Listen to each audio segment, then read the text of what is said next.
Coming to you live from Angkasapuri, I'm Shuhaida Arifin and this is Updates at Noon. Making the headlines today. Disaster Management Committees activated immediately.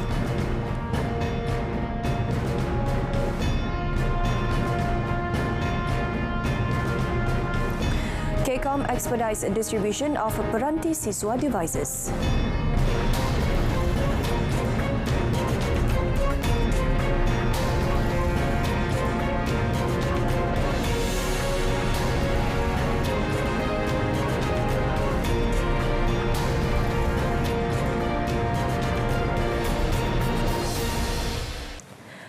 Updates on the flood situation in Kedah. As of 11 a.m., a total of 67 residents from 16 families were affected by the water rise in 2 districts. All flood-affected residents were placed into temporary flood shelters, PPS. According to Kedah Civil Defence Force Deputy Director Major Muhammad Muaz Muhammad Yusof, 1 PPS was opened up in Kubang Pasuk, located in SMK Changlun, where 2 flood-affected residents from 5 families were placed. Meanwhile, in Langkawi, the PPS in Dewan Shifak Padang Matsirat still houses 43 residents from 11 families. 2 flood-affected mukims in Padang Matsirat involve Kampung Atas and Kampung Limbung Putra, while the Kuah Mukim involve Kampung Buluh Penyumpit. The Malaysian Meteorological Department forecasted cloudy weather and rain at 2 places in Langkawi. Disaster management committees at all levels, including states and districts, have been ordered to be activated immediately to boost preparedness in the face of any disaster and calamity. This was done by taking into account the forecast of rain, distribution of rainfall, thunderstorms, landslides and flood in several states. The directive was issued by the Chief Secretary to the Government, Tan Sri Muhammad Zuki Ali, who chaired the 2022-2023 Flood Preparedness Working Committee meeting number 2. He emphasized that all government agencies needed to work together to be ready and proactive in handling disaster management quickly, especially in the distribution of information and announcements to the people during floods. According to Tan Sri Muhammad Zuki, more than 55,000 rescue teams comprising firefighters, Royal Malaysian Police PDRM, Malaysian Civil Defence Force APM, Malaysian Armed Forces MAF and Malaysian Volunteer Department RELA, as well as strategic assets including boats, are ready to be mobilised at any time.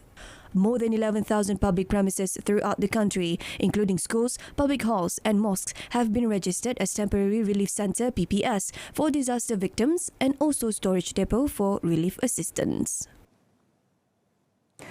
The Malaysian Meteorological Department, Malaysia, has issued a Category 1 warning of strong winds and rough seas, which are expected to occur in several areas over the waters of the South China Sea from today until Thursday.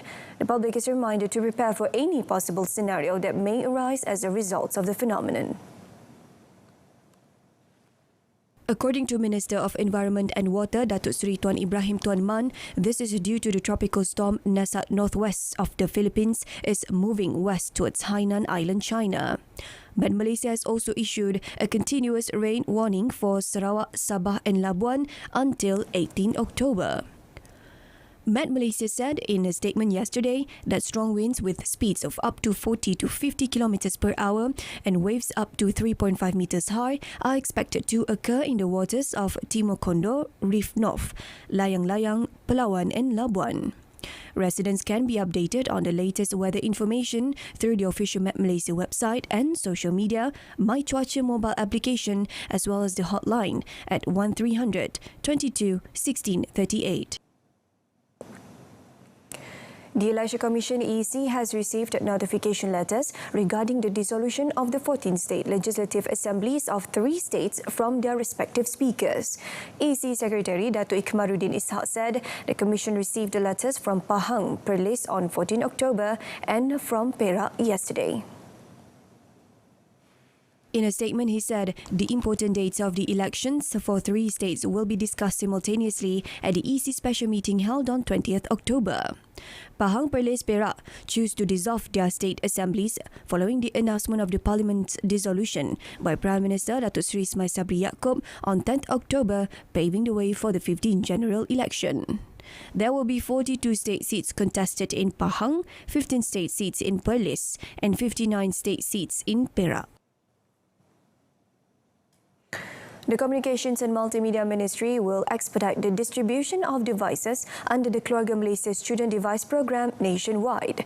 Its Minister Tan Sri Anwar Musa said the schedule for the distribution of devices would be finalised by this week according to the amount of applicants. He said that so far, 23,101 devices have been distributed to eligible students. This is only 8.3% of the total 279,188 applicants. Menyegerakan lagi pengedaran ini di mana pembahagian penyampaian akan dibuat serentak. Kita akan minta semua pengedar-pengedar yang berjaya dapat menyiapkan tenaga kerja yang cukup. Di zon tengah misalnya yang jumlahnya sangat besar, kita akan tengok kemungkinan kita dapat wujudkan pengedaran secara berpusat di mana student boleh datang mengambilnya dengan cara yang lebih cepat dan lebih mudah lagi. He said this in a media conference after monitor the warehouse to ensure the stock of devices have arrived at the federal capital. Tan Sri Anwar also explained that the distribution will take time as the applications are from all over the country and not only involving campuses and schools alone. The Education Services Disciplinary Board, which met yesterday on the issue involving mathematics teacher Muhammad Fadli Muhammad Saleh, will inform the later of its decision today. Senior Education Minister Dato' Dr. Razzie Jidin said the decision will be delivered to Muhammad Fadli himself through the mathematics teacher's head of department. Muhammad Fadli had previously claimed on his Facebook page that he would be fired or demoted for voicing his views on the learning syllabus, which he believed was of too high a level and inappropriate for students. Commenting on the issue, Dato' Dr. Razzie said the ministry had already taken action on the issues raised by the mathematics teacher. In the meantime, he reminded politicians not to politicize the syllabus issues during the 15th general election campaign. Saya bagi contoh beg berat pada 6 Mac seingat saya 6 Mac tahun ini kita telah lancarkan 7 inisiatif beg berat, bukan 1 ya, 7 inisiatif beg berat. Antaranya adalah untuk kita perkenalkan lokal di sekolah-sekolah. Itu satu saja. Jangan ingat ada 1, ya ada 7. Itu saya dah jelaskan banyak kali bahawa kita terbuka mengambil kira pandangan semua pihak. Dalam konteks kita pada waktu ini sedang membuat review kepada silibus yang ada. Ya, kerana apa? Kerana kita akan keluarkan silibus baru selepas selesainya pusingan tadi.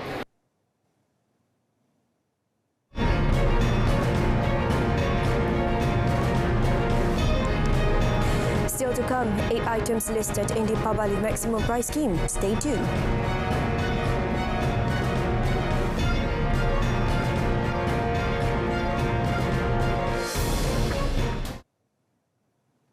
Hepatitis adalah penyakit keradangan hati akibat daripada jangkitan virus hepatitis. Hepatitis A yang berjangkit melalui pencemaran makanan dan air biasanya menyebabkan jangkitan hati yang akut dan tidak berpanjangan. Hepatitis B dan C pula berjangkit melalui darah yang tercemar. Antaranya adalah melalui perkongsian jarum suntikan, transfusi darah, hubungan seksual dan jangkitan ibu kepada anak. Berlainan daripada hepatitis A, hepatitis B dan C boleh menyebabkan kerosakan hati yang kronik dan bara hati. Kebanyakan pesakit hepatitis B dan C tidak mengalami tanda dan gejala pada peringkat awal. Tanda atau gejala seperti muntah darah, jaundice dan busung hanya akan muncul setelah penyakit hepatitis menjadi semakin kronik. Oleh itu, lakukan ujian saringan hepatitis jika anda berisiko tinggi untuk mendapat jangkitan dan dapatkan rawatan dengan segera jika perlu di klinik kesihatan terdekat. Bersama kita cegah hepatitis.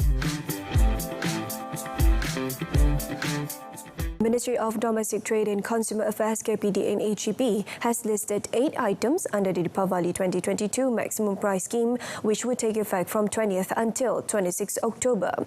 Its Secretary General Dato' Azman Muhammad Yusof in a statement informed that the maximum price scheme included imported bone mutton, tomatoes, red chilies and coconuts. Also listed are grated coconut, shallots from India, imported large onions and lentils from Australia.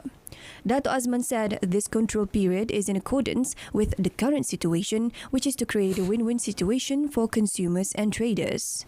The Deepavali 2022 maximum price scheme will be enforced through the Price Control and Anti-Profiteering Act 2011, which allows price determination to be made at the producer, wholesaler and retailer levels. Price checks can be made through KPD and HEP website at the link shown on the screen. The Serdang Hospital Cardiology Centre, which will start operating on 12 December, is expected to speed up the patient treatment process and the waiting period for angiogram treatment. Operations of the Cardiology Centre would shorten the waiting period from 18 months to just 9 months for stable elective cases, while emergency cases would be treated immediately. Health Minister Khairi Jamaluddin said the healthcare facility is equipped with a hybrid operating theatre, the first of its kind for facilities under the Health Ministry MOH, and will benefit up to 250 cardiac patients per year. Sejajar dengan statusnya sebagai National Tertiary Cardiac Referral Centre, dengan adanya penambahan pusat kardiologi ini, maka daripada 35,000 kes prosedur jantung setiap tahun, pusat kardiologi sedang akan dapat melaksanakan 60,000 prosedur jantung. Tahun depan apabila kita melengkapkan dua lagi ICL di hospital ataupun di pusat jantung sedang ini, iaitu 2 mahmal jantung invasif. Sebab 4 siap, 2 lagi tidak ada peralatan. Jadi dengan 2 lagi ni kita akan tambah kapasiti 15,000 lagi, ya. Jadi totalnya 75,000 prosedur jantung akan dapat kita melaksanakan. 951 new posts for manning the operations of the facility has also been requested from the Civil Service Department. The Cardiology Centre will not only be able to treat more heart patients from all over the country, but also become a training facility for many cardiologists. Another development, the Health Ministry MOH will allow registrations for cannabis-based medications if there's solid evidence the product can be used safely and effectively to treat patients.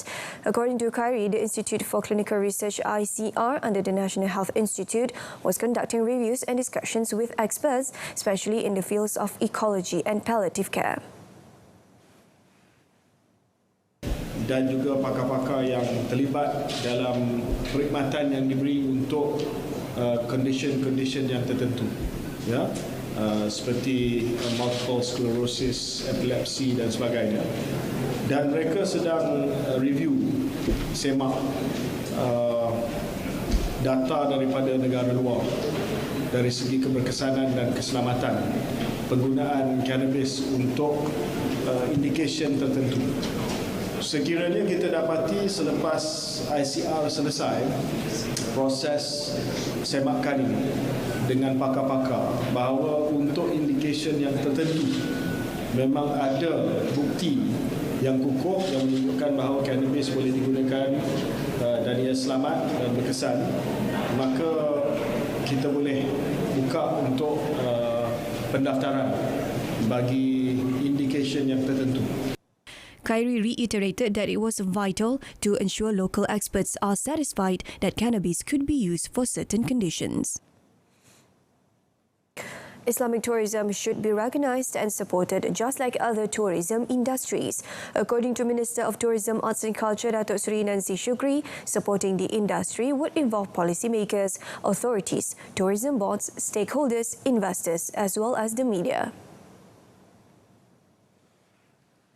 Documented in the National Tourism Policy or NTP 2020 to 2030, the nation's roadmap for tourism prosperity.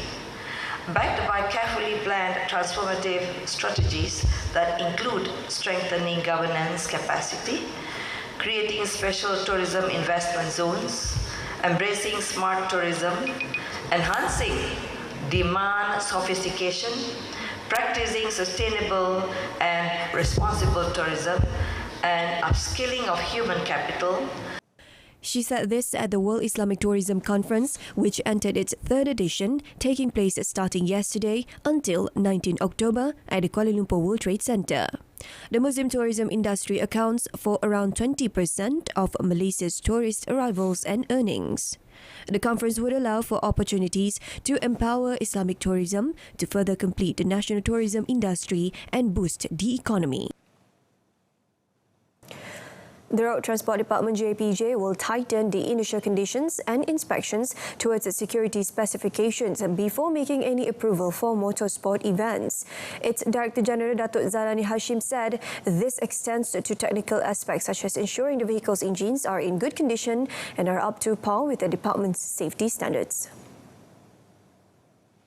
JPJ added that it views seriously on security aspects in motorsports events and works closely with the police to ensure full cooperation from the public to ensure all safety conditions are met. Setiap masa, JPJ memang setiap masa perketatkan aspek pemanduan kenderaan drift ni. Memang tidak pernah pun kita melonggar ke, tak ada. Kita tidak melihat benda tu sebagai suatu benda yang ringan, tak ada. Sebab drift ni, pemanduan tu sendiri dah bahaya. Tetapi memang aspek perlombaan tu sedemikian rupa. Macam juga perlombaan di Sepang. He stated this while commenting on the incident in which one racer died while participating in the Battle of the King 2022 event that took place at Gong Badak, Terengganu recently.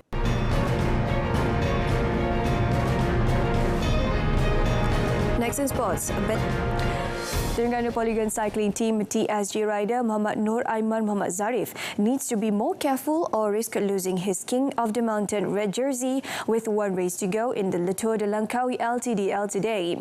Muhammad Nur Aiman, who has donned the jerseys in Stage 2 from Kuala Kelawang to Raup, the change in the Stage 7 route yesterday proved to be an added advantage for him to continue to maintain the dominance of the jersey. The original route for Stage 7 was supposed to be from Kuah to the top of Gunung Raya, but it was changed to the Kuah Town Loop due to weather conditions, in addition to floods and landslides in the original route yesterday. Muhammad Nur Aiman is currently tied on 29 points with teammate Jambajam Sambayar of Mongolia, and they are closely followed by Movistar teams Ivan Romero Sosa Cuervo, who has 25 points in the King of Mountain race. The 8th and final stage today, covering a distance of 115.9 kilometers, has 3 sprint and climb zones each. Kedah Darul Aman FC KDAFC has terminated the services of head coach Aidil Shahrin Saha with immediate effect. KDAFC Chief Executive Officer Kamal Idris Ali said the board members, in prioritising the planning for the 2023 season, wanted to take the club on a different route for the Malaysian Cup matches this season. During the 4 years that he was the head coach, Aidil Shahrin guided Kedah to several highs, including emerging as 2019 FA Cup champions, 2019 Malaysia Cup runners-up, 2020 and 2021 Super League runners-up, as well as reaching the 2022 Asian Football Confederation AFC Cup ASEAN Zone semi-finals. Meanwhile, Kamal Idris said assistant head coach Victor Andrak will take over as interim head coach for KDAFC in the Malaysia Cup campaign.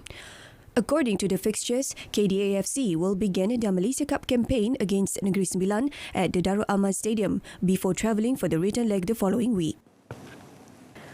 Alright, so that ends updates at noon. Wrapping up with a reminder of our top story.